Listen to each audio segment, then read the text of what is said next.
नमस्कार दोस्तों, मैं हूं सत्यव्रत सॉन्ग राइटर। हमारे गाना लिखो चैनल में सभी सिंगरों और सभी दोस्तों का स्वागत है। आज मैं इस वीडियो में लेकर आया हूं कुंवारे में गंगा नहिले बानी। इस ट्रैक पर दोस्तों मैं लेकर आया हूं बोल बम गाना। जी हाँ दोस्तों, बोल बम गाना लेकर आया हूं, बिल्कुल फुल और फ्री। मेरा ये लिखा हुआ भोजपुरी गाना बिल्कुल फ्री है। आप मेरे इस गाने को उठाकर तुरंत गाइए, मुफ्त है, फ्री है, कोई भी पैसा लगने वाला नहीं है। तो चलिए दोस्तों, मैं इस गाने को गाकर आपको बता दूं किस प्रकार से इस गाने को गाना पड़ेगा। उससे पहले आपसे छोटी सी रिक्वेस्ट है, अगर आप अभी तक हमारे चैनल को सब्सक्राइब नहीं किए हैं तो तुरंत चैनल को सब्सक्राइब करके बगल में बेल आइकन घंटी दबा दीजिए और वीडियो लाइक कर दीजिए। चलिए दोस्तों, वीडियो को स्टार्ट करते हैं। तो चलिए दोस्तों, मुखड़ा आपको गाकर सुनाते हैं।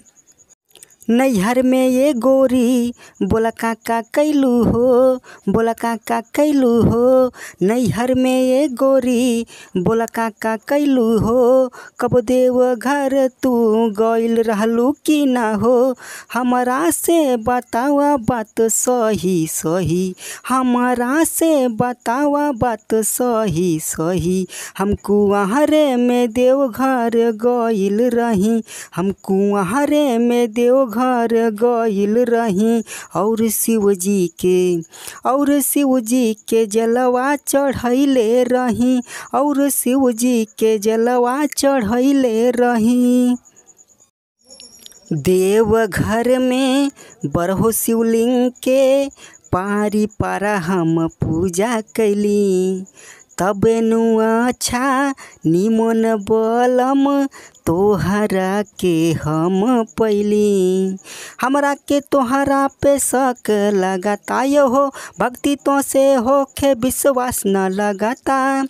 तू तो बहुत ज़्यादा आलसी है सही, तू तो बहुत ज़्यादा आलसी है सही। हम कुंवारे में देवघर गइले रही, हम कुंवारे में देवघर गइले रही।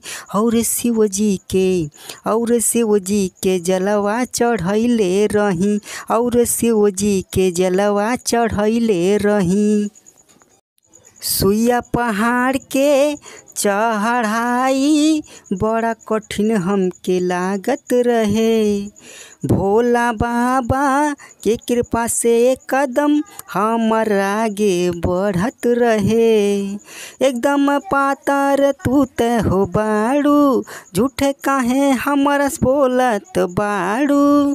तुहरे नैहरे में पहले से पता कैले रही, तुहरे नैहरे में पहले से पता कैले रही। हम कुंवारे में देवघर गइल रही, हम कुंवारे में देवघर गइले रही।